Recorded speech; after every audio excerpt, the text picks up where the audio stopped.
चलो जल्दी से हम इसमें से कुछ सोने के सिक्के ले लेते हैं। ये जादुई छड़ी महल के सभी लोगों को सम्मोहित करके मेरा गुलाम बना दे।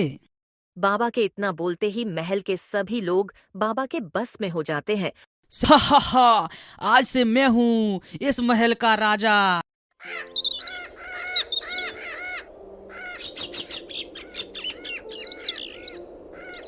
मोहनपुर गांव में कमला अपनी बेटी मेघा के साथ रहती थी और साथ में ही मेघा का एक प्यारा सा बंदर लकी भी रहता था।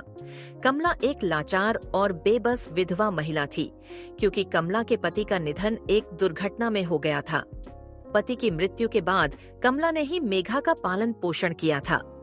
कमला रोज जंगल में लकड़ी काटने जाती और उन लकड़ियों को घर घर जाके बेचती थी, और उनको बेचने के बाद जो पैसे मिलते थे वो उन पैसों से घर का खर्चा चलाती थी।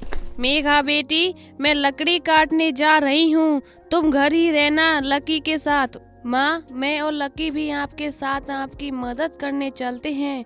अगर हम तीनों मिलकर लकड़ी काटेंगे तो आपको ज्यादा मेहनत नहीं करनी पड़ेगी और अच्छी खासी आमदनी भी हो जाएगी। हाँ माँ, मेघा सही बोल रही है, हम भी चलते हैं आपके साथ। नहीं बच्चों, तुम घर ही रहो, मैं अकेले ही जाऊंगी। और लकी, तुम कोई शरारत मत करना। ठीक है माँ, मैं कोई शरारत नहीं करूँगा। ठीक है, तो मैं चलती हूँ। कमला मेघा और लकी बंदर को समझाकर जंगल की ओर लकड़ी काटने चली जाती है, और इधर लकी बंदर और मेघा आपस में बातें करने लग जाते हैं। लकी, तुम्हें पता है माँ की तबीयत ठीक नहीं रहती है, फिर भी वह रोज जंगल में लकड़ी काटकर उनको बेचने जाती हैं और फिर जो पैसे मिलते हैं उनसे हमारा पेट भरती हैं। हाँ मेघा, पर हम क्या करें, हमारे कहने के बावजूद भी माँ हमें अपनी मदद के लिए साथ ले नहीं जाती हैं। अगर हम उनकी मदद करवाते तो उनको ज्यादा मेहनत नहीं करनी पड़ती। हाँ लकी, तुम सही बोल रहे हो, कल से हम भी उनके साथ जाया करेंगे, चाहे वह कितना भी मना करे। और एक पाखंडी, झूठा और लालची बाबा था जो गांव-गांव जाकर भीख मांगता था और लोगों को पागल बनाता और उनके साथ छल करता था। एक दिन वो पाखंडी बाबा मोहनपुर के राजा के दरबार में भीख मांगने जाता है। सैनिक, मैं एक सच्चा ईमानदार बाबा हूँ और मैं महाराज से मिलना चाहता हूँ। क्या आप मुझे मिलवा सकते हो? कौन बाबा? हम तो आपको नहीं जानते, ना ही पहले यहाँ तुमको कभी देखा है। जाओ यहाँ से, निकलो। मैं एक गरीब और लाचार बाबा हूँ। मैं गांव-गांव जाकर भीख मांगता हूँ और अपना पेट भरता हूँ। मैं महाराज से मिलना चाहता हूँ कि कुछ मेरी मदद करें। अबे चल बेकारी, आ जाते हैं ना जाने कहाँ कहाँ से यहाँ भीख मांगने। अगर महाराज को पता चला तो वो तुम्हें दंड देंगे। निकलो यहाँ से, भाग जाओ, अपनी जान बचा लो, नहीं तो महाराज तुम्हें मरवा देंगे यहीं पे। तभी वहाँ राजा आ जाता है और बोलता है, सैनिकों, कौन है ये प्राणी और यहाँ क्यों आया है? महाराज, मैं एक गरीब बाबा हूँ और अपना पेट घर घर जाके भीख मांगकर भरता हूँ। मैंने सुना है आप बहुत ही सज्जन और दयालु राजा हैं, अपनी प्रजा का अच्छे से ध्यान रखते हैं। महाराज, आप मुझ जैसे गरीब को अपने दरबार में शरण दे दो। महाराज, आप जैसा बोलोगे मैं वैसा ही करूँगा और वैसे ही रह लूँगा। महाराज, तुमने क्या मुझे मूर्ख समझा है? तुम जैसे झूठे और पाखंडी बाबा रोज मेरे इस दरबार में आते हैं और गरीब होने का दिखावा करते हैं। जाओ यहाँ से, निकलो, नहीं तो तुम्हें कारागृह में डाल दिया जाएगा। सैनिकों, निकालो इस पाखंडी को यहाँ से। नहीं महाराज, ऐसा मत करो।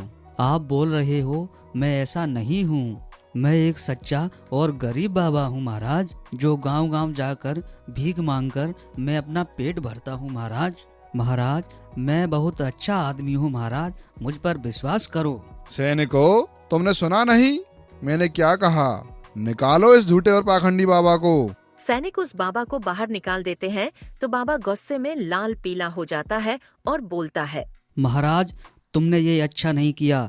तुमने एक साधु का अपमान किया है, मैं तुमको छोड़ूंगा नहीं। और ये तुम्हारे सैनिक, इन्होंने मुझसे बदतमीजी की है, मैं इनको दंड जरूर दूंगा, इतना याद रखना। ऐसा बोलकर बो बाबा जंगल की ओर चला जाता है और वहाँ रहकर तंत्र मंत्र की विद्या सीखने लग जाता है। शाम हो जाती है। उधर कमला भी लकड़ी बेचकर घर आ जाती है तो कमला को देखकर मेघा बोलती है, माँ आज बहुत थकी हुई लग रही हो, तुम्हारी तबीयत तो ठीक है ना? हाँ बेटी, मैं ठीक हूँ, कुछ नहीं हुआ मुझे, बस थोड़ी सी थकान है, आराम करूँगी तो ठीक हो जाऊंगी। आओ माँ, खाना खा लेते हैं। अगले दिन सुबह होती है। कमला बिस्तर पर लेटी हुई थी तो मेघा बोलती है, माँ क्या हुआ? तुम अभी भी बिस्तर पर लेटी हो, तुम्हारी तबीयत तो ठीक है ना? नहीं बेटी मेघा, आज तबीयत ठीक नहीं है, कमजोरी सी महसूस हो रही है। तबीयत तो खराब होगी ही, इतना काम करती हो, कमजोरी नहीं होगी तो क्या होगा? मैंने बोला था ना कि हम चलते हैं मदद करने के लिए, पर तुम किसी की मानो तब ना। हाँ मेघा, तुम सही बोल रही हो, अगर हमें मदद करने साथ लेकर चलती तो तुम इतना बीमार नहीं होती। माँ, आज तुम कहीं नहीं जाओगी, घर ही रहोगी, मैं तुम्हारे इलाज के लिए पैसे लेकर आती हूँ कहीं ना कहीं से। लेकिन बेटी मेघा, तुम कहाँ से लाओगी पैसे? तुम रहने दो, मैं ठीक हूँ। कुछ भी ठीक नहीं हो, किसी न किसी से उधार लेकर आती हूँ। मेघा अपनी माँ के इलाज के लिए पैसा उधार मांगने अपने पड़ोसियों के पास जाती है और कहती है, सुमन आंटी, आज मेरी माँ की तबीयत खराब है और इलाज के लिए पैसे नहीं हैं। आंटी, मुझे कुछ पैसे दे दो उधार, जिससे मैं अपनी माँ का इलाज करवा सकूं। मैं आपके सारे पैसे धीरे धीरे करके लौटा दूंगी, बस आज मुझे थोड़े पैसे दे दो। देखो मेघा, मैं तुम्हें पैसे नहीं दे सकती, तुम्हारे घर की स्थिति मुझे पता है कैसी है, और अब तुम्हारी माँ भी बीमार है और तुम कुछ काम धंधा तो करती नहीं हो, और मैं तुम्हें पैसे दे दी थी तो उनको कौन वापस करेगा फिर? आंटी, ऐसा ना बोलो, हम आपके पैसे जल्दी लौटा देंगे, चाहे तो इसके बदले में लकड़ियाँ दे दिया करूँगी रोज। कभी लाई हो एक भी लकड़ी जो बेचेगी? हमेशा तेरी वो माँ ही तो लकड़ी काटने और फिर उनको बेचने जाती थी। रहने दो तुम, नहीं है मेरे पास कोई पैसे वैसे। इतना बोलकर सुमन वहाँ से चली जाती है और मेघा बहुत दुखी हो जाती है और मेघा अपने एक और पड़ोसी राजू के पास जाती है। राजू अंकल, मेरी माँ बहुत बीमार है, मुझे कुछ पैसे उधार दे दो माँ के इलाज के लिए, मैं आपके पैसे धीरे धीरे करके लौटा दूंगी। मेघा बेटी, मैं और तुम्हारे पिताजी बहुत अच्छे मित्र हुआ करते थे। तुम्हारे पिताजी बहुत ही सज्जन और ईमानदार व्यक्ति थे, पर एक दुर्घटना ने सब कुछ खत्म कर दिया। बेटी मेघा, मैं तुम्हारी मदद तो कर देता, पर इस समय मेरे पास एक भी पैसे नहीं है। अगर होते तो मैं तुम्हारी सहायता अवश्य करता। बेटी मेघा, मैं बीमारियों से गुजर रहा हूँ, इस समय मेरी जिंदगी बहुत खराब चल रही है। बेटी, तुम जो घर जाओ अपने। ये सुनकर मेघा बहुत दुखी हो जाती है और बोलती है, कोई बात नहीं राजू अंकल, जब आपके पास पैसे है ही नहीं तो भला आप मेरी सहायता कहाँ से करेंगे? और वैसे भी आपकी तबीयत तो पहले से ही खराब है और आपको भी पैसे की जरूरत होगी, तो आप कहाँ से मेरी सहायता करेंगे? मेघा और लकी अपने घर आ जाते हैं। मेघा लकी से बोलती है, लकी, अब हम क्या करें? हमारे पास कोई रास्ता भी नहीं है, अब मैं माँ का इलाज कहाँ से कराऊं? मेघा, तुम चिंता ना करो, माँ को कुछ नहीं होगा। अब तो हमारे पास एक ही रास्ता है कि सुबह हम दोनों जंगल से लकड़ी काटने जाएं, तभी माँ का इलाज होगा। हाँ लकी, तुम सही बोल रहे हो, हम कल जंगल लकड़ियाँ काटने चलेंगे। मेघा, क्या हुआ बेटी, नहीं मिले कहीं से पैसे? नहीं माँ, पर तुम चिंता ना करो, कल मैं और लकी दोनों जंगल जाएंगे लकड़ियाँ काटने। नहीं मेघा, मैं ठीक हूँ, कल मैं ही चली जाऊंगी। नहीं, कोई जरूरत नहीं है, तुम घर ही रहो और आराम करो, और मैं और लकी जाएंगे लकड़ियाँ काटने। अगले दिन सुबह होती है। सुबह होते ही लकी और मेघा लकड़ियाँ काटने जंगल चले जाते हैं। मेघा, आज हम पहली बार लकड़ी लेने जंगल जा रहे हैं, क्या हमसे लकड़ी लेना हो पाएगा? क्यों नहीं लकी, अगर हम मेहनत करेंगे तो उसका फल भी हमें अवश्य मिलेगा। वे दोनों लकड़ियां लेकर आ जाते हैं और उनको जाकर बेच आते हैं और उनसे जो पैसे प्राप्त हुए उन पैसों से अपनी माँ का इलाज करवाते हैं। उधर वह पाखंडी बाबा अपनी तंत्र मंत्र की विद्या सीखने में मग्न था। मेघा को उनके पड़ोसी अंकल राजू मिलते हैं और वह मेघा से बोलता है। मेघा बेटी, कहीं से माँ के इलाज के लिए पैसे मिले कि नहीं? और तेरी माँ की तबीयत कैसी है? वो ठीक तो है ना, या फिर उसकी अब भी ऐसी ही हालत है? हाँ राजू अंकल, माँ को अब पहले से थोड़ा बहुत आराम है। चलो, अच्छी बात है, मैं अब चलता हूँ। अब और अपनी माँ का ध्यान रखना बेटी मेघा। राजू मेघा से ऐसा बोलकर चला जाता है। अगले दिन सुबह होती है। मेघा अपनी माँ से बोलती है। माँ, मैं और लकी लकड़ियाँ काटने जा रहे हैं, आप घर ही रहो और आराम करो। मेघा बेटी, अब मैं ठीक हूँ, तुम दोनों रहने दो, मैं चली जाऊंगी लकड़ी काटने। कोई जरूरत नहीं है माँ, और तुम अभी पूरी तरह ठीक नहीं हुई हो, तुम घर ही रहो, मैं और लकी चले जाते हैं। हाँ माँ, हम दोनों चले जाएंगे, आप घर ही रहो। वे दोनों जंगल की तरह लकड़ी काटने चले जाते हैं तो उनको रास्ते में वो पाखंडी बाबा मिलता है और मेघा से बोलता है। बेटा, तुम दोनों कहाँ जा रहे हो? बाबा जी, हम यहीं पास के गांव में रहते हैं और इस समय मेरी माँ की तबीयत ठीक नहीं है और मेरे घर में मेरी माँ के अलावा कोई नहीं है। उनकी तबीयत ठीक ना होने के कारण हम घर का खर्चा चला सके इतने पैसे नहीं हैं हमारे पास। मेरी माँ लकड़ी काटकर उनको बेचने का काम करती थी और हम भी लकड़ी काटने जा रहे हैं। पर बाबा जी, तुम हमसे ये क्यों पूछ रहे हो और आप कौन हो? हमने आपको पहले तो यहाँ कभी नहीं देखा। लकी के ऐसा पूछने पर वो बाबा बोलता है। अरे बंदर, मैं तुमसे इसलिए पूछ रहा हूँ। देखो बाबा जी, मुझे बंदर कहकर ना बुलाओ, मेघा ने मेरा एक प्यारा सा नाम रखा है, तो तुम भी मुझे मेरे उस नाम से बुला सकते हो। मेरा नाम लकी है बाबा, लकी, तो तुम भी मुझे मेरे उस नाम से बुला सकते हो। ठीक है लकी, अब सुनो मेरी बात, मैं तुम्हारी मदद कर सकता हूँ अगर मैं ऐसा बोलूँ जैसा आप करो तो। कैसी मदद बाबा जी, और क्या करना होगा हमें? बेटी, यहीं पास में एक गुफा है और उस गुफा के अंदर बहुत सारा सोना है, तो तुम वो सोना ले लेना, जितना तुम चाहो उतना। पर बाबा, तुम उस सोने को लेने को हमें ही क्यों बोल रहे हो? वो सोना तो तुम भी ले सकते हो ना। मेघा, मुझे दाल में कुछ काला लग रहा है, कहीं ये बाबा जी हमें पकड़कर अपने साथ तो नहीं ले जाएंगे? नहीं लकी, मैं ऐसा नहीं हूँ, ना ही तो तुमको कुछ नुकसान पहुँचाऊंगा। मुझे तुम्हारी इसलिए मदद चाहिए कि मैं उस गुफा के अंदर नहीं जा सकता। उस गुफा के अंदर वही लोग जा सकते हैं जो दिल के साफ और ईमानदार और अच्छे व्यक्ति हो।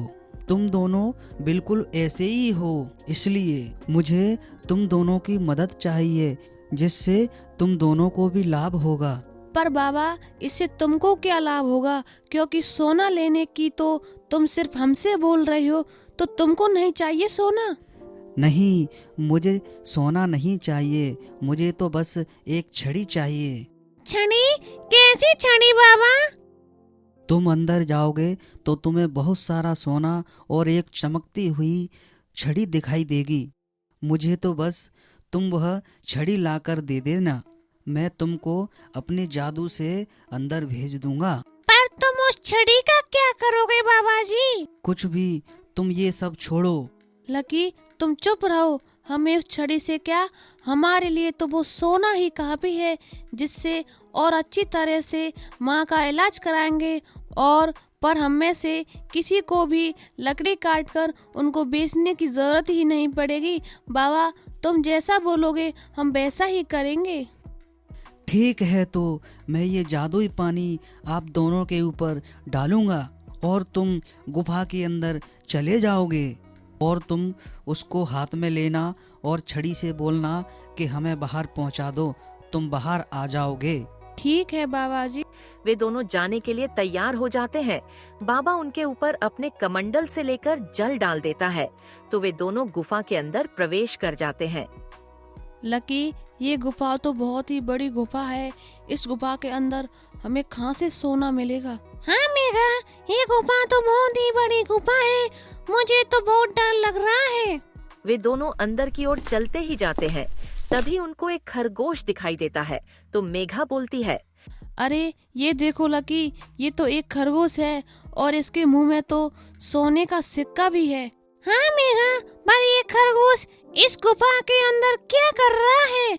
खरगोश को देखकर वे दोनों उसके पीछे पीछे जाते हैं तो उनको गुफा के अंदर सोने के सिक्कों का ढेर दिखाई देता है। अरे बाप रे बाप, इतने सारे सोने के सिक्के, कहीं मैं सपना तो नहीं देख रहा? अरे नहीं लकी, ये कोई सपना नहीं है, ये हकीकत है। चलो जल्दी से हम इसमें से कुछ सोने के सिक्के ले लेते हैं। मेघा और बंदर जल्दी जल्दी सोने के सिक्के एक पोटली में भर लेते हैं। हाँ हाँ, इतना सोना हमारे संपूर्ण जीवन के लिए पर्याप्त है। वैसे ये सोना तो ले लिया, पर वो चमकीली छड़ी कहाँ है? तभी मेघा की नजर एक चमकती वस्तु पर पड़ती है। अरे वाह, ये कितना चमक रही है, जरूर यही वो चमकीली छड़ी है। पर लकी, वो बाबा इस छड़ी का क्या करेगा? मेघा, अब हमें इस छड़ी के बारे में जानने की जरूरत नहीं है। वैसे भी अब हम बहुत अमीर हो गए हैं, चलो अब हम यहाँ से चलते हैं। इतना कहकर वे इस छड़ी को हाथ में लेकर गुफा से बाहर आ जाते हैं। अरे वाह, तुम कितने बहादुर हो। जिस कार्य को कोई नहीं कर पाता वो तुम दोनों ने कर दिया। मुझे कितनी प्रशंसा हो रही है।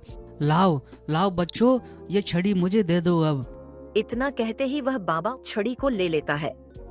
वैसे बुरा ना मानो तो मैं आपसे एक बात पूछूं? हाँ हाँ, पूछो पूछो बच्चों, क्या पूछना है? अब तो मैं बहुत खुश हूँ बच्चों, बोलो। मैं बस ये जानना चाहती हूँ, आखिर क्या है इस छड़ी में जो आपने ये छड़ी को ही चुना? अरे बच्ची, तुम इस छड़ी के बारे में ना ही पूछो तो ही अच्छा है। चलो बच्चों, अब मैं चलता हूँ। इतना बोलकर वह पाखंडी बाबा गायब हो जाता है और वह सीधे राजा के दरबार में पहुंच जाता है।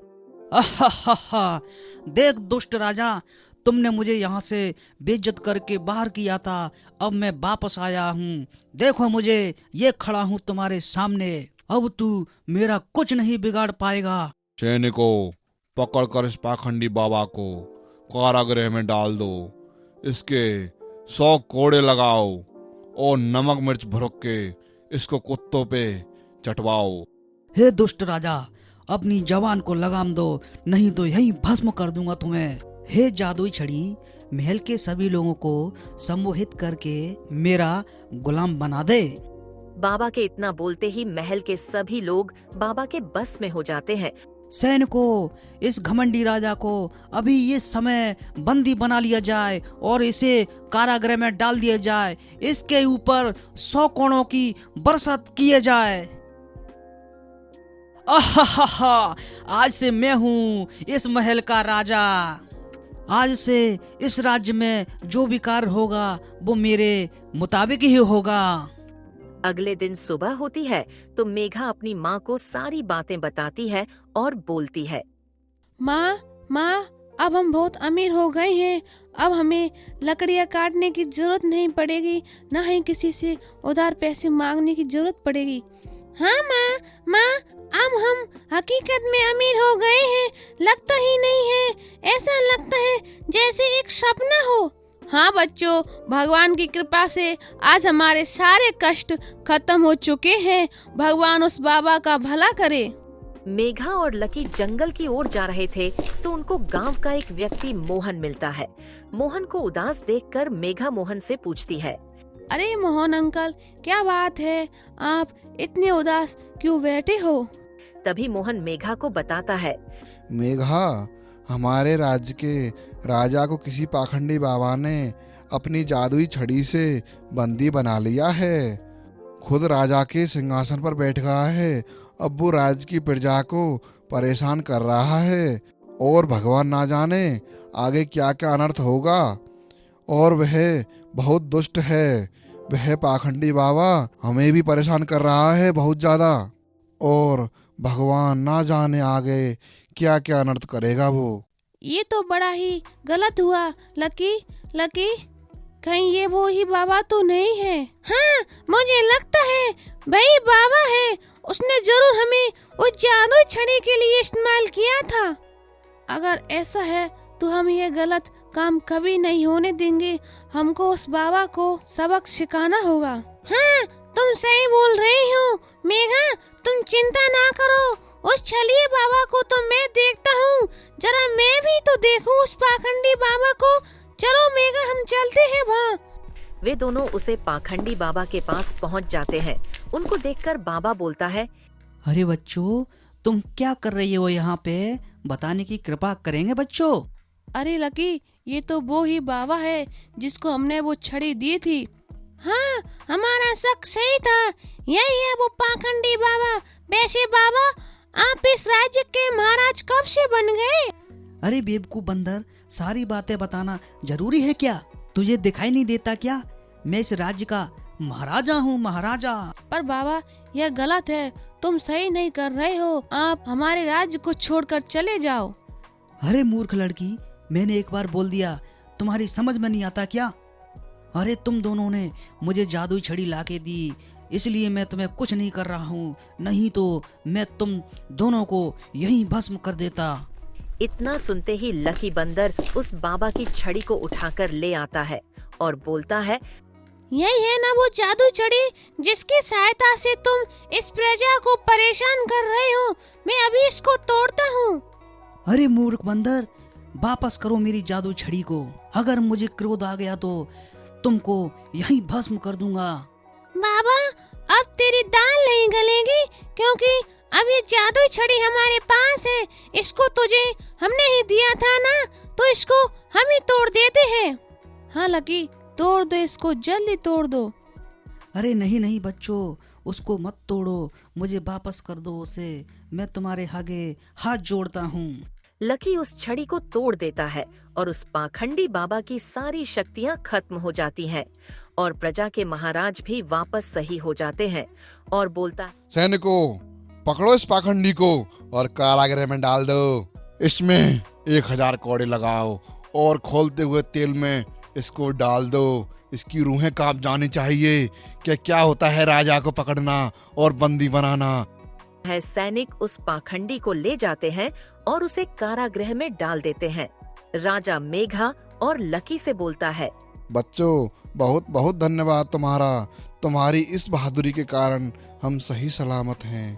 धन्यवाद। अरे महाराज, ये तो हमारा फर्ज था।